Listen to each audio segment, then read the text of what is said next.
Dr. Marion Nestle, welcome to the show. Glad to be here. It's really nice to meet you. Great to meet you. So nice to see you face to face.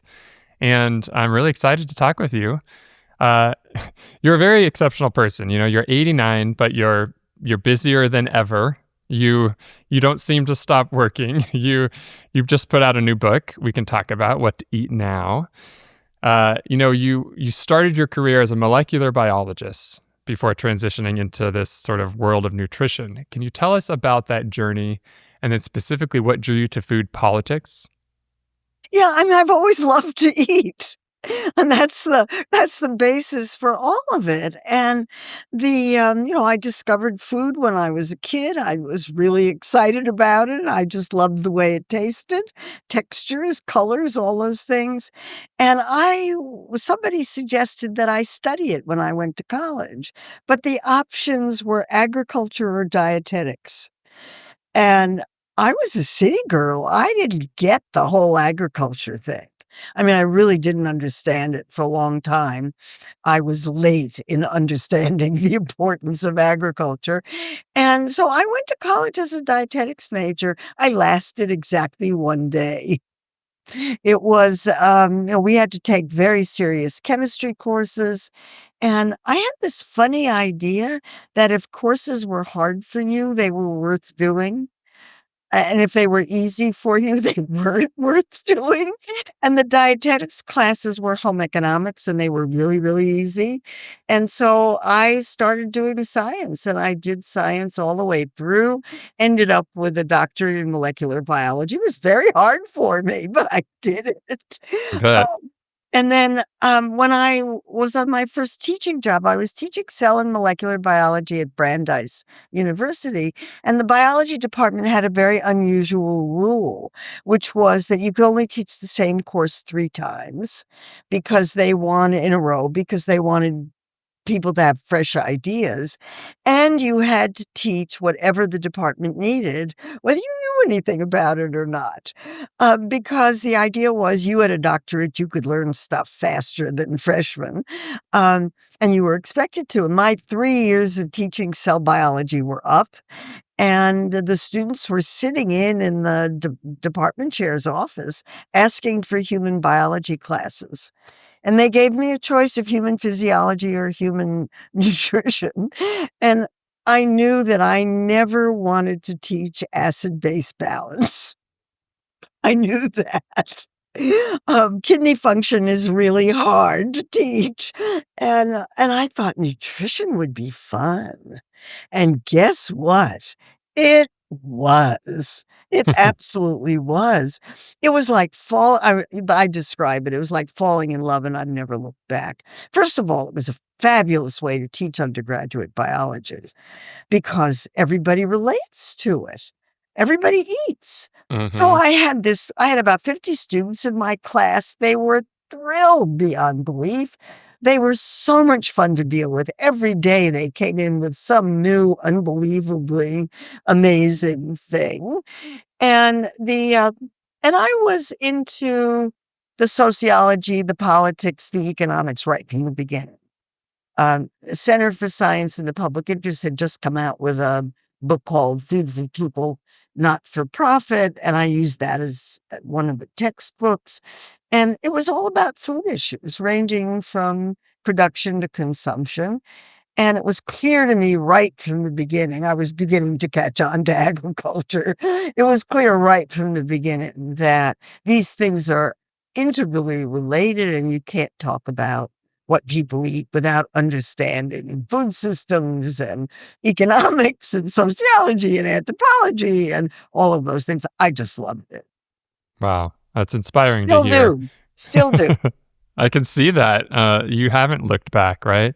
Many decades later, and Many. you've written about what to eat now. That was sort of what to eat was your major bestseller in 2006, and now just a few months ago, you released What to Eat Now.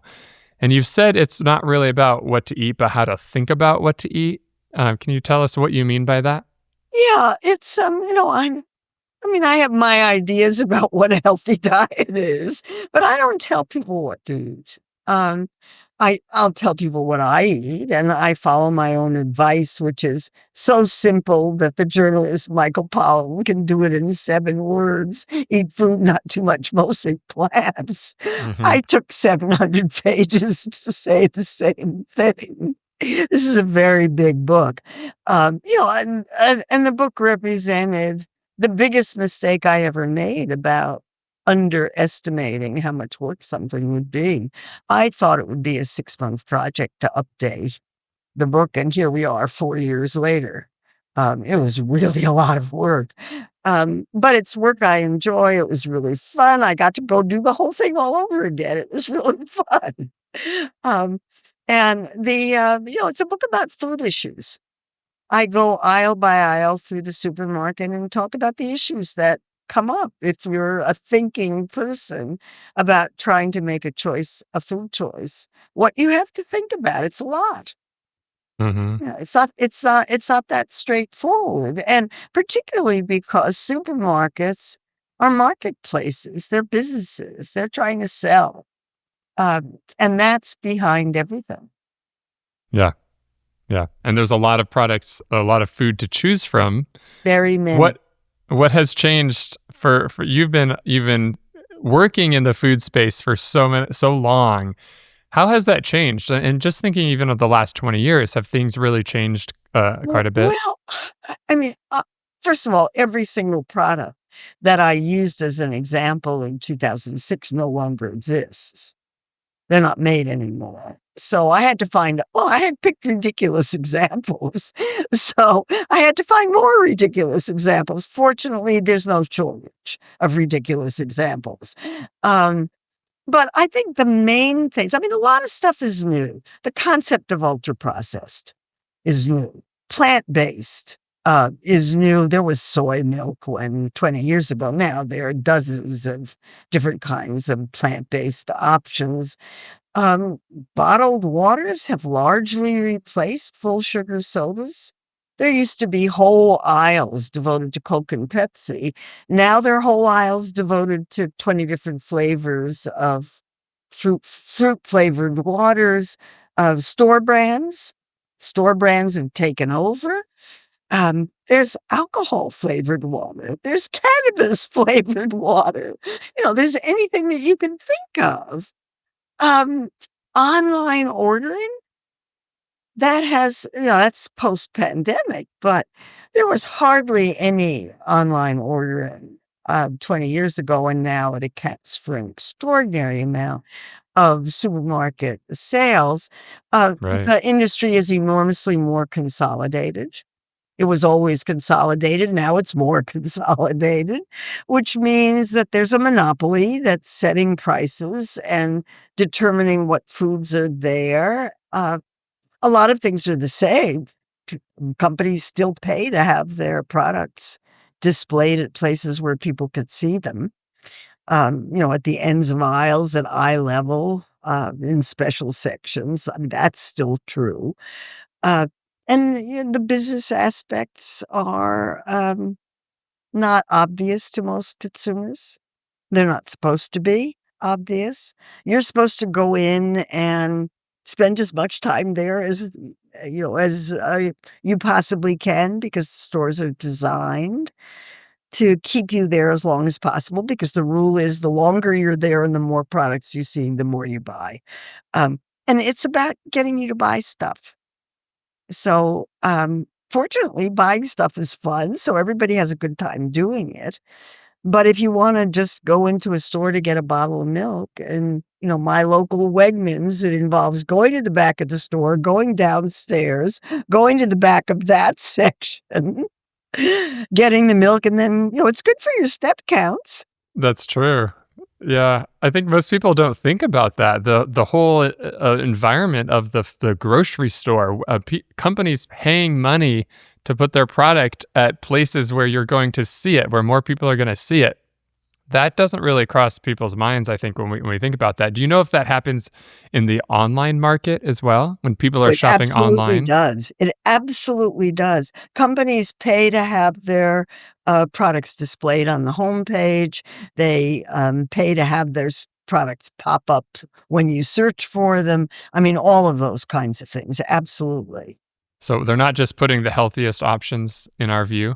No, they're putting the most profitable options in our view. Profit. Right. And let's talk Most about that. You did mention the difference, or there's a business.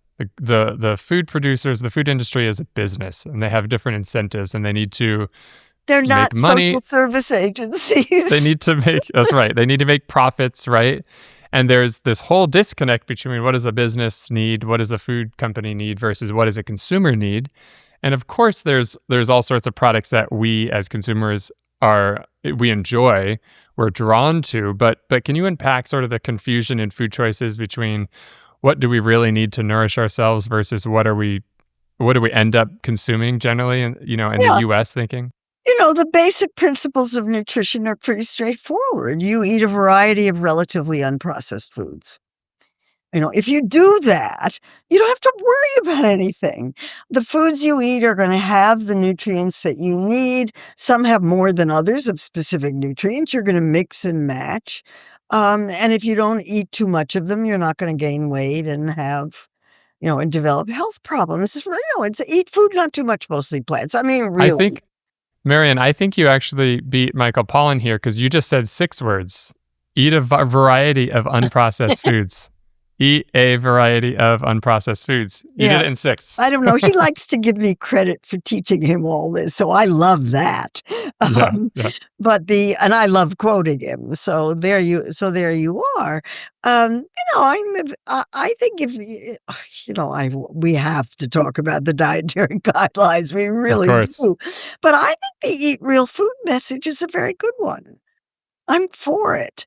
And especially when coupled to avoid ultra processed, they call it highly processed, but that's what they mean. I think that makes sense. That part of the dietary guidelines makes sense. And really, it's not that hard to do. It's how I eat. It's how I've always eaten. Do I eat junk food? Yes, of course I eat junk food. I just try not to eat too much of it. And I try not to make it 60% of my caloric intake. But I'm very privileged. Mm-hmm. I've got education. I've got money. I've got a nice place to live. I've got a kitchen. I've got pots. I've got knives. And I occasionally have time. So I recognize the privilege. Not everybody has that. And I'm very well aware of that. Well, it's simple. Eating healthy is simple. Eat a variety of unprocessed Relatively foods. unprocessed foods. Relatively unprocessed in reasonable amounts.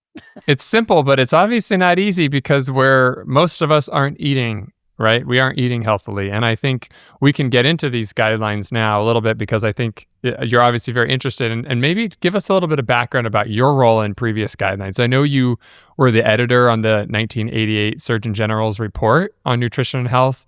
Can you talk about your experience in different dietary guidelines of the U.S.? I was also a member of the 1995 Dietary Guidelines Advisory Committee. So, sometimes I say I've made a career of talking about dietary guidelines, which is ironic because nobody follows them. There's very little evidence that people pay any attention to them, but they sure make a lot of noise every 5 years. The Surgeon General's report was meant to settle arguments about nutrition and health. I just can't even say it with a straight face because it seems so naive. There were a lot. You have to go back to 1977 to the Dietary Goals for the United States, which is a Senate report, which advised things like eating less sugar, salt, saturated fat, meat, dairy products, and sort of did that right from the beginning. And there was such a furor about it that the Senate committee had to change the recommendations between February and December that year. And instead of saying eat less meat, they said choose foods with less saturated fat. So saturated fat was already a euphemism for meat right at the beginning. And then the dietary guidelines came out in 1980, 3 years later. They were meant to be a consensus. They were a joint project of USDA and Health and Human Services, just as they are now. And the idea was that they would there would be this consensus report, and the guidelines. They look just like the they look like the guidelines used to look. Eat less sugar, salt, saturated fat. Don't balance calories. Eat fruits and vegetables. Don't drink too much alcohol. I mean, basically those guidelines. And then there was still a lot of furor about it. There were particular objections from the meat industry, which just thought it was being shortchanged in all of this because everybody knew that saturated fat was a euphemism for meat. And so Health and Human Services decided that it would do a multi-year project of all of the Health and Human Services agencies would contribute chapters on diet and health, and they would write the definitive report on diet and health. And that report, Ken, I came in as the third project officer. It killed project officers. I came in as the third and final project officer. And I was responsible for getting all the chapters together and doing much of the editing. I actually wrote most of it, if the truth be told. But the part that I didn't write was the executive summary, which is the part that everybody reads. Right. And the executive summary was written by my boss, and he put into it the single most important thing you should worry about is dietary fat. And that was the major take-home report, the take-home message from that report. And he wouldn't let me touch it. I'm a calorie person.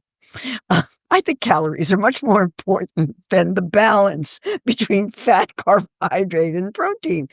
And the idea was that you couldn't say eat less meat.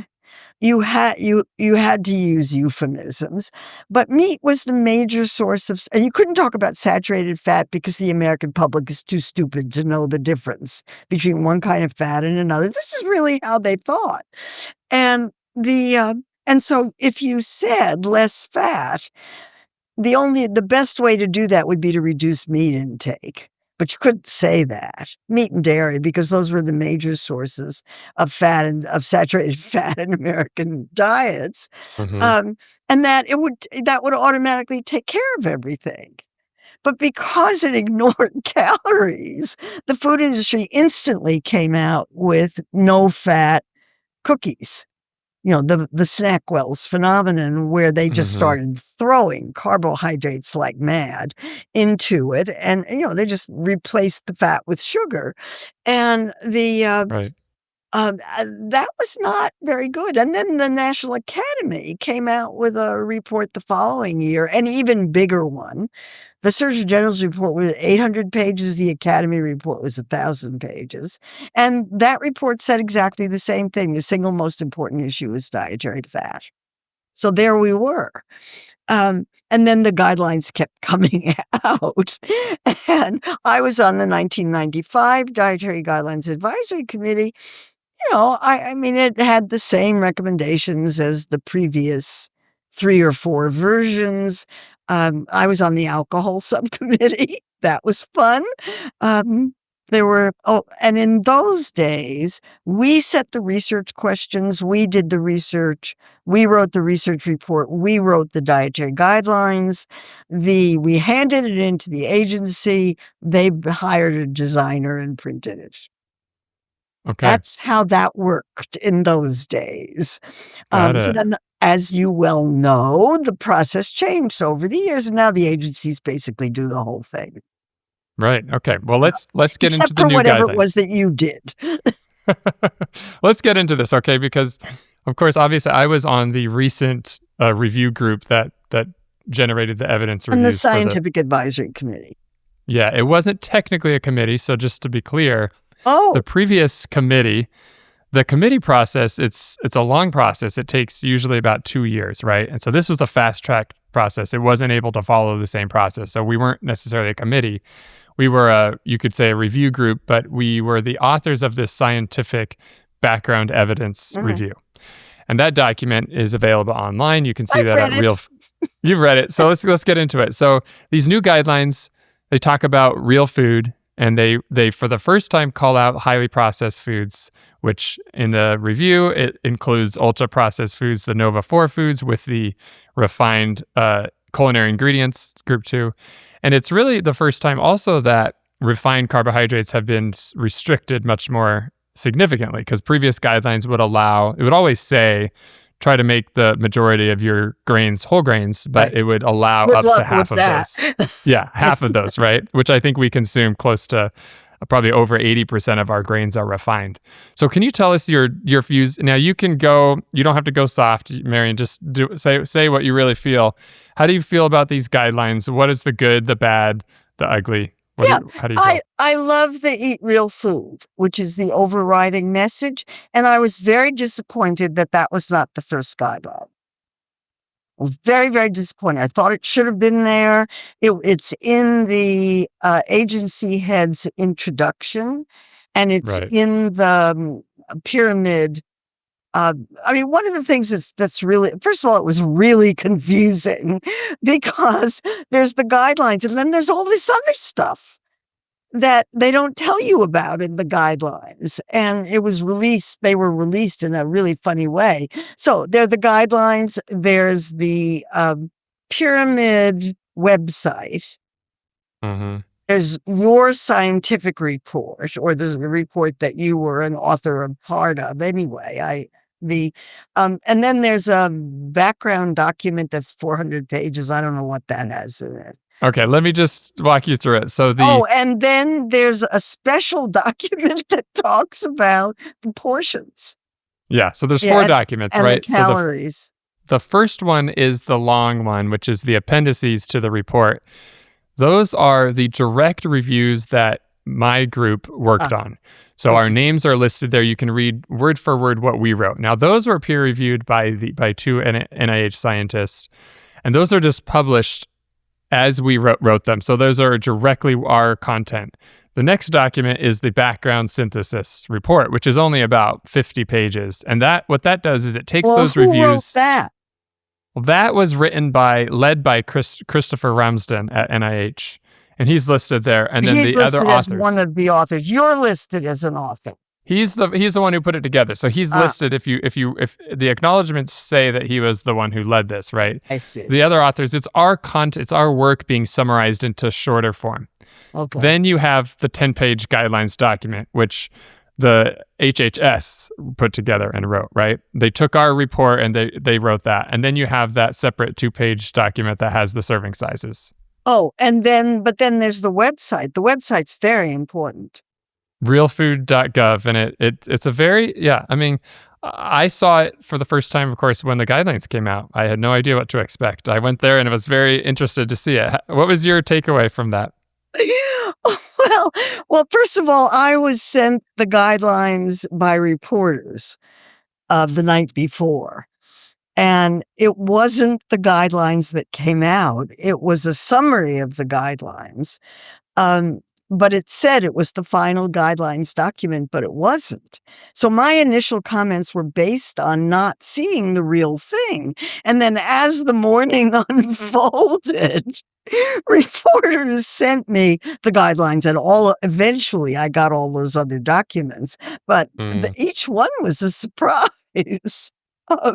And my summary of the whole thing is it takes Michael Pollan's eat food, not too much, mostly plants, and changes it to eat food as much as you like, mostly meat. Oh, goodness. That's my sort of summary of it. I really like the eat real food.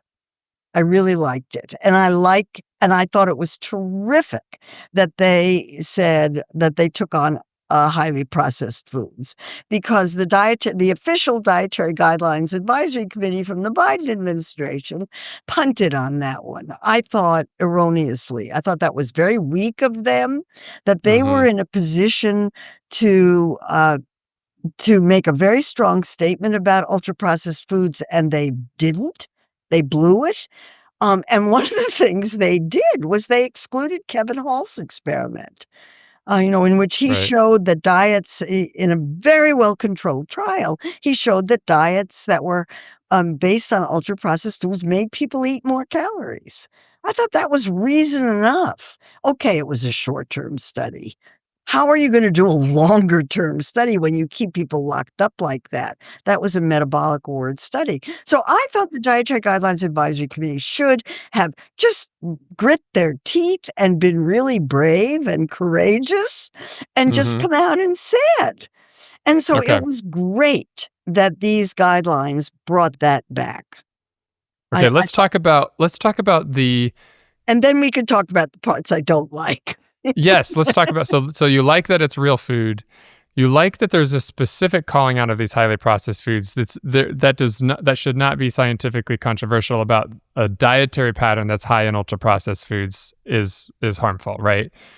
You said that... I think there's plenty of evidence for that.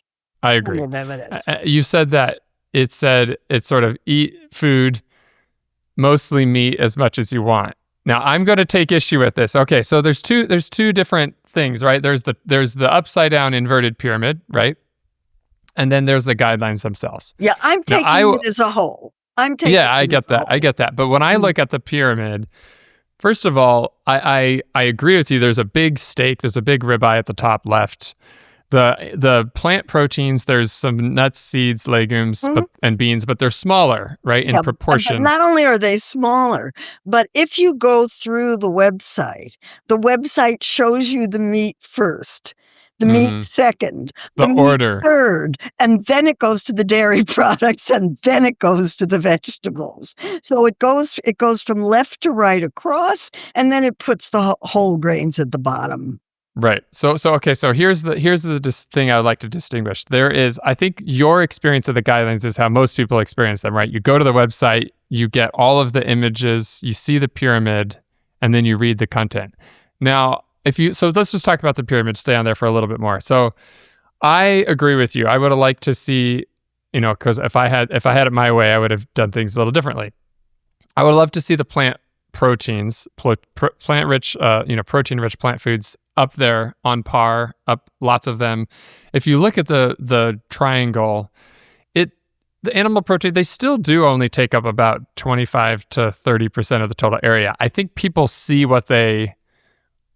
I have heard so many different interpretations of this pyramid. I mean, I've had people say the broccoli was really big. Like, how is the broccoli so big, right? Because it's this huge broccoli thing. So I think we have to keep in mind that the triangle is very influential. That's why everyone's talking about these new guidelines, part of the reasons.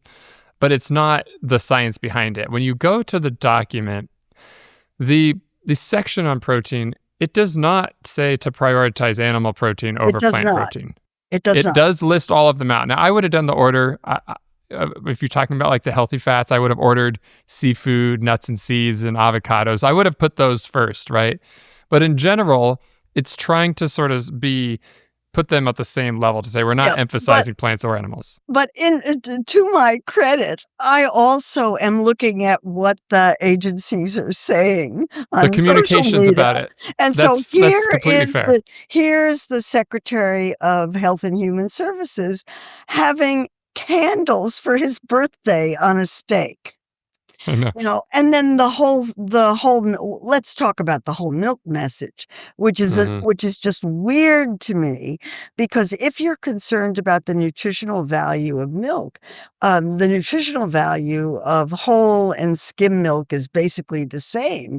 The only difference is that whole milk has more fat and calories. And so I don't understand that. And yet here are the secretaries of Health and Human Services and Agriculture posing with milk mustaches. And here's the president of the United States posing with a milk mustache and holding cartons of milk, and everybody talking about whole milk is back. Protein is back. Protein is a euphemism for meat. And I'm kind of stunned. Yeah. I think it's stunning is the right word. With So let's break this. lots of evidence of lobbying behind that. Let's break it down. Okay. So the saturated fat, and from a practical standpoint, I agree with you. Like if you look at the nutrient density of low fat or non-fat dairy products versus full fat, the nutrient density from a sort of nutrient profiling standpoint is higher in the lower fat, obviously, right? More nutrients per calorie. At the same time, the evidence that I have seen, it really does not show increased risk of harm from the plain whole food sources of dairy. Now, the guidelines intent, I think the message, we have to separate the messaging from what's in the guidelines. The intent of the guidelines was not to say that you have to have or you should have full fat dairy. It's to say you may have full fat dairy. You may choose lower fat. That is in there. It's not to say. And if you think about the implications of this, I think there's a huge win here. It's a school meals, okay? I have 2 kids in public schools. They're given the option of chocolate milk versus regular milk. Yeah. Okay. And they obviously choose the chocolate milk. Now, that could change with these guidelines. I think there's a strong chance that the school meals... And they're not allowed to put chocolate in the whole milk, so... I think that that's going to be a positive. So I agree on the one hand, Marion, I completely agree with the messaging. There's a very stake forward. Let's talk about the philosophy, because I think the philosophy has heavy grains of truth in it. The philosophy behind it is that if you eat real foods, you will be satiated more quickly, and you won't be eating all that other junky stuff if you're coupled with not eating processed foods. I think there's a lot of evidence that supports that philosophy. I just don't think people could eat that way. And that's where, and because the part of the philosophy is we are not going to deal with equity. Equity is absolutely off the table. If you look at I forgot about the fact sheet. There's a fact sheet that comes with it too. And the fact sheet makes it very clear that equity is off the table. We don't care whether people are poor and whether they can afford this or not.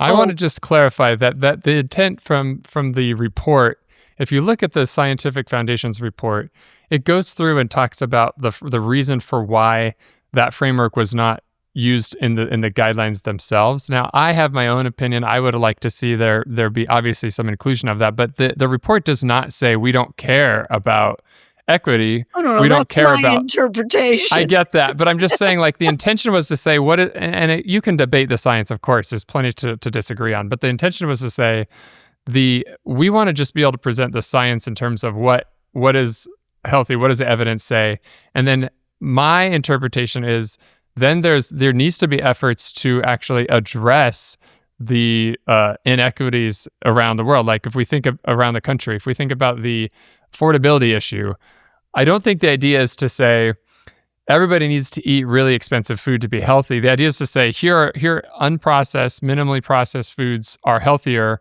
full stop. And then on the policy side, how do you make that affordable? Now, I think there's a bunch of legitimate concerns about, are there going to be policies that equitably help people get access to healthy, unprocessed foods? I don't know. Very unlikely. But here's some things that are going in the right direction, okay? There's been a introduction of policy on SNAP to restrict sugar-sweetened beverages, right? So instead of investing from our taxpayer dollars to funding Coca-Cola and other big soda companies, that money will go more towards other foods, which are obviously going to be healthier than sugar-sweetened beverages. You can't get any worse than sugar-sweetened beverages. There's policies now, even at the state level, dozens of states have either removed soda from SNAP or changed the guidelines on school meals. That wouldn't have happened before this administration. So for better, for worse, with all of that's going on, yeah, there are litigated. Policies, right? Yeah, they're all being litigated. Now at the national level, I think that this strong language around refined grains and highly processed foods has potential to change what's in the school meals, what's in the hospitals, and what's being fed to the military. Now, that doesn't directly mean that it makes them affordable, but what it does is that if those are invested in, there could be an increase in sort of this economy of scale where then prices can come down. But I think the affordability question is huge. I don't see these guidelines as saying, like, if you look at the triangle, you could easily criticize these and say these are not very ethnically diverse, right? This is very like certain standard foods. You don't see a lot of diversity there necessarily, but my interpretation is the approach, the sort of eat real food, limit refined carbohydrates and highly processed foods and added sugars. Yeah, I'm all for that. That can be accomplished with a lot of different dietary patterns, whether it's higher in plant protein or higher in animal protein. If you know how to cook. If you know how to cook. Yes. Whether it's certain, whether it's the sort of Latin American type culture, whether it's Asian type of culture foods, I think that can be done. I agree with you, Marion, 100% on messaging and on how this was presented. I think that the actual guidelines, at least the way I read them, if you look at the protein section, it's not trying to say prioritize animal protein over plant protein. I think that comes through in a lot of the social media messaging. It does, right? Which is influential. I have to say, I bought one of the Maha Action T-shirts, which I will wear ironically. It says "Eat food, buy local," and it has the upside down pyramid, and it's all meat. It's all meat. You can make one that's all plants. Okay, let's talk about this. So I also wrote on one of the reviews on vegan and vegetarian diets, okay? And specifically, the intent was not to say don't eat plant-based or vegan or vegetarian. It was just to highlight the risks and the nutrient gaps. And which types of foods do you prioritize, the more nutrient-dense foods? And then what types of either supplementation or fortification needs to happen. So I think on that side of things, there is, even in the review, I remember stating this, I said, plant-based, vegan, vegetarians can help contribute to, lower chronic disease or cardiometabolic health, things like that. And I said, and they also can increase risk for certain nutrient deficiencies. Yeah, so it goes through and it talks about some of those specifics. So I think on the meat messaging, I'm aligned with you. I think 100%. I think that's really extreme. Even me, like I will eat a ribeye maybe once a year, mostly because of the price of that, right? But again, if you look at the serving sizes, 3 to 4 servings of protein, it's a 3-ounce serving of meat, right? It's not a large, or it's a single egg. Yeah, I thought for 2,000 calories. I thought the serving sizes needed to be in the guidelines document because I didn't see that serving size document until the only place you know about it is in the website. The pyramid website, where when you get down to the bottom, there's a Q&A, and at the bottom they have links to the other documents. Otherwise, you would never know about them. And, if you're trying to figure out what's changed, what hasn't changed, the servings and the serving sizes haven't changed very much from the previous guidelines. Yeah, and even the grains. Now let's talk about grains. So in the pyramid, they're obviously at the very bottom in a very small sort of quantity, right? It's whole grains. Why did they do that with whole grains? Right. If they had done the pyramid. So the graphic shows them very small in there, right? The serving sizes, it shows 2 to 4, right? And that is entirely supposed to be whole grains, right? It's sort of cutting out the refined grains, but that is not the whole grain recommendation itself. It's not a very small. It's not a super small amount, right? It's not saying a low carb diet. Yeah, so there's all this really funny stuff where, it gives and it's just very difficult to interpret this without looking at what the secretaries are saying about it and the messaging that's going on in social media, which I find absolutely stunning. I'm starting to give lectures on this. Oh, I've got the best slides, just the best. Yeah. Okay.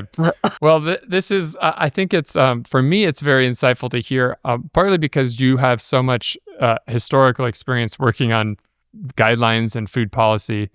And I know that if you were in charge, you would have done things obviously very different, focused on the way that things are communicated in a way that really emphasizes the plant sources of foods, right? And I think you can see the messaging, it does emphasize plant source foods, but it's sort of the fruits and vegetables, right? It's not like the whole grains, legumes, nuts, and seeds are not emphasized in the messaging, even though in the actual guidelines, they're a big part there. Do you have sort of takeaway, like what needs to happen to sort of reach more people? Because obviously, like you said, nobody follows the guidelines. Very few people actually eat like the guidelines, but they do influence policy, which can have an impact, right? And so what would you like to see? So thinking about what we agree about, so we can agree about I'd like them the to real food. push the first two messages and drop everything else.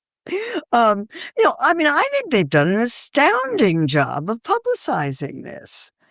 Usually guidelines are a one-day wonder. The guidelines come out, there's a big fuss about them for a day or two, and they're dropped. Well, now it's we're well into the second week, and my phone is still ringing off the hook. I'm still doing 4 or 5 interviews a day about the guidelines.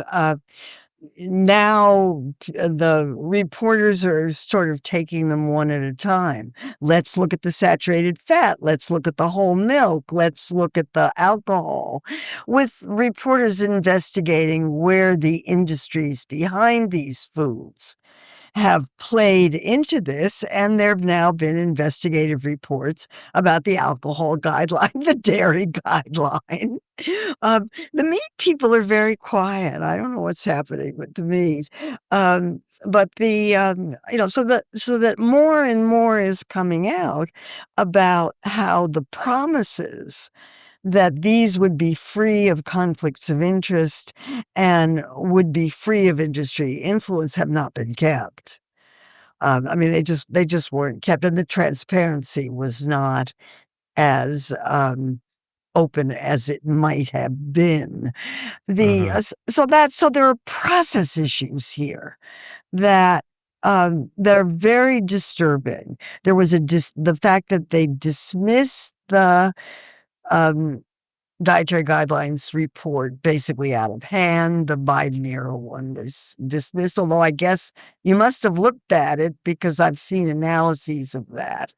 One clarification is that in the evidence review, there's actually a point-by-point breakdown of which pieces of that were accepted. So it was not thrown out, right? Because a lot of the guidelines actually accepted in full or in part. But a lot of it was thrown out. Yes.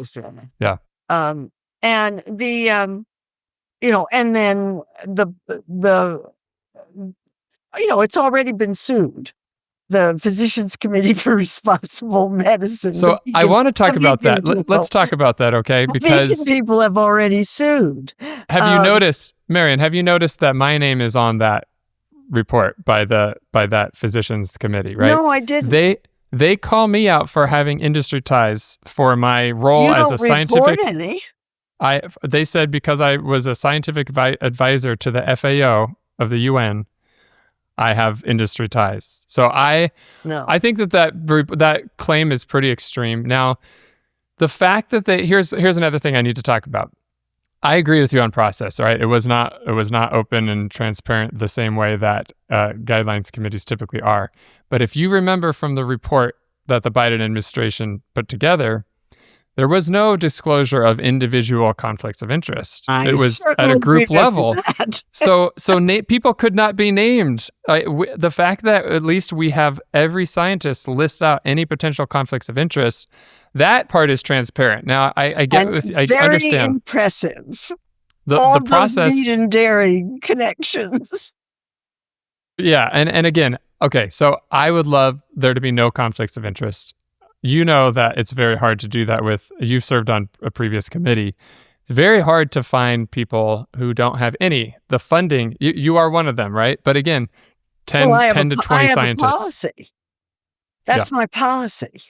Of course. So I just don't take industry funding. And but not everybody is, I had a salary from NYU. I didn't need it. It's not so easy for people too, and especially if you're working in like a protein area, or depending on which field you're working, there is a shortage of funding. So I don't think the conflicts themselves are.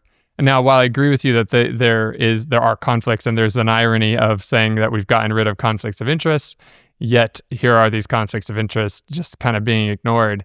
I would still like the focus to be on the content, because that, to me, that's what matters, is the reviews are published, all of the arguments are made, and so they can be debated on their merits. And I think like what I would like to see is more of that focus. The criticism on the conflicts is fine, and that's fair, but also, what about the evidence, right? And so do you have, in terms of the evidence, do you have anything to say about the report? You said you read the Scientific Foundation's report. How did you feel about that? What were your thoughts? You said some of the positives and some of the negatives. How'd you feel? I didn't do nearly as detailed a review of it as Kevin Klatt did. So Mm-hmm. Kevin Klatt was professor. I read it. A professor in Toronto who's very thoughtful about these things, I find. Mm-hmm. And, he thought a lot of the the studies were cherry picked. I don't know. I don't get into that. I spoke with him, Marion, just so you know, I spoke with him twice in the last week on 2 different interviews. I never met him. I spoke with Deirdre Tobias as well on an episode of Why Should I Trust You? So yeah, I appreciate the criticisms and the feedback, because I think there's a lot of valid points. Some of them I would challenge, but I think there's plenty of fair feedback that should be taken and sat with at least. Right? I mean, my interpretation of literature in general, from having followed this stuff for decades, is that plant-based proteins are not bad. Of course. And that really, if you have a lot of plants in your diet, you're much better off. Vegetarians and vegans they have less heart disease. They have less of this, they have less of that, if they're eating reasonably complete diets and aren't, not eating enough vitamins and minerals. But the idea that you would be healthier eating a lot of meat and dairy products as opposed to plant foods doesn't make any sense to me. That, I just have to clarify, there is nowhere in the report that I have seen where it says that, but that's the messaging. So I agree with you 100%. Plant proteins, and any sort of conversation about this, I usually emphasize that I would have liked to see more messaging around the plant proteins and all of that. And I fully agree with that. It's just that the actual evidence reviews don't say that. Even the guidelines don't distinguish, but the messaging has certainly made it seem like... It's just it's very subtle stuff. It's what comes first. And that's subtle. But, for people who've deconstructed dietary guidelines for decades, it matters. And it sends a message. And then what the secretaries are doing is just amazing. You can't make this stuff up.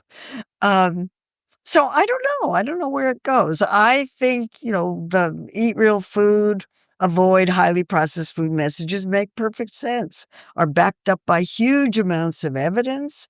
And the rest of it is, and the idea, and there are grains of truth.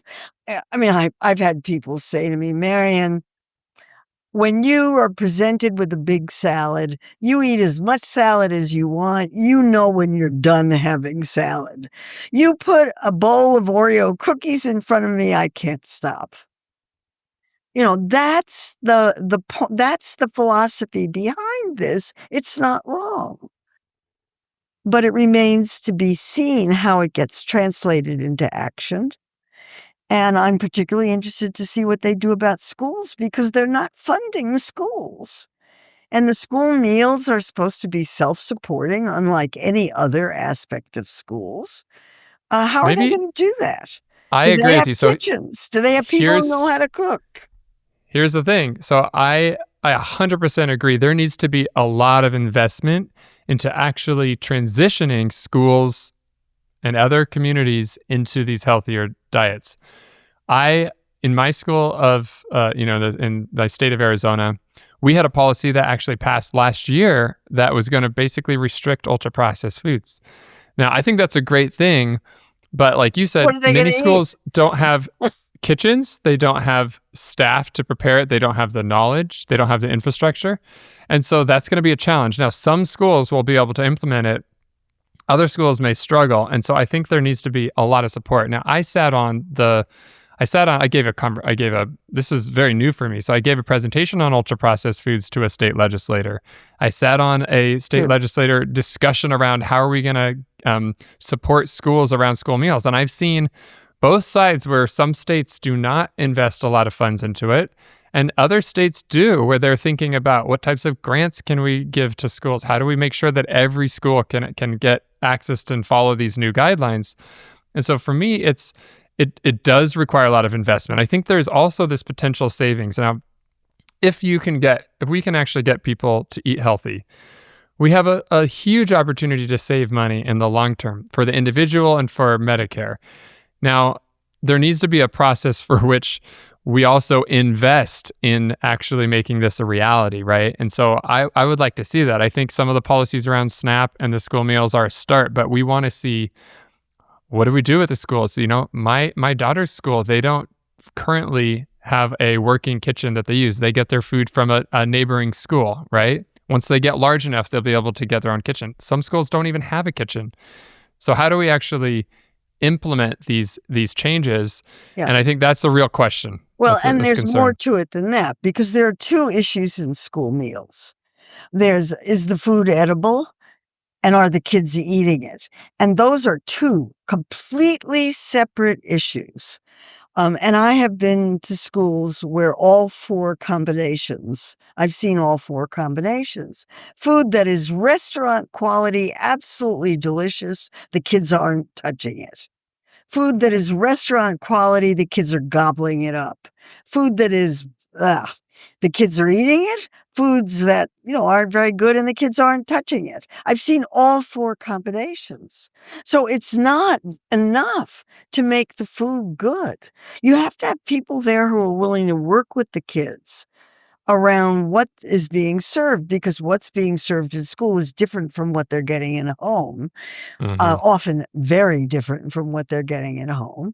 And I've seen every possible permutation of, if you've got people in the school who are willing to work with the kids, who will have pill cups. Please taste it. I made it just for you. If the staff knows the names of the kids, if they really care about the kids eating the food, it makes an enormous difference. It's school by school. Right. And you can have all the federal policy in the world. And if you don't have the personnel in the school who are committed to this, it's not going to work. And what do we do about that? How do we get that funding? Right. How do we That's the get that question. funding at a time when funding for anything that's community-based, equity-based, is being cut? So, what do you do with dietary guidelines like these in the midst of cuts to SNAP, cuts to community programs, cuts to education, and cuts to healthcare? We have a healthcare system that's non-functional, a public health system that's non-functional. What do you do in that situation? You do the best you can. Yeah. You try. We need a lot more investment. And I think it needs to happen at the federal level and the state level. And it's not going to happen at the federal level. You got to do it in states. So the state experiments will be very interesting to watch. And it's got to come from somewhere. So I could see states like California putting a fair amount of money into it, but other states like maybe Arizona not investing as much, right? So Right. I think time will tell. I really do hope that there's a significant change, and I think we probably have a lot of work in terms of advocacy I think we'll see over time, right? It could be that it takes a long time for policymakers to realize that the changes that they desire to see are not going to happen without the right type of investment. Maybe that's going to be necessary. I don't know, but I am encouraged by a few things. The Senate, for the first time, was talking about ultra processed foods. I don't think that happened before. The fact that everybody is talking about these guidelines. I've talked to strangers, acquaintances, friends. I have never, when guidelines have come out, I've never had somebody say, "Oh yeah, have you heard about the new MyPlate?" I think that the fact that people are talking about it, when you say, "Have you seen the new food pyramid?" People are aware. I think that's a positive sign because they've done a people are fantastic job of paying publicizing. attention to it. But now we need to see actual action and policies that are going to help us get to where we all want to be. I truly believe there's a lot of consensus, or at least there's a lot of unity in the fact that we are really sick as a nation and we want to see people be healthy and get well. I think there's so much polarization that's not helping anyone.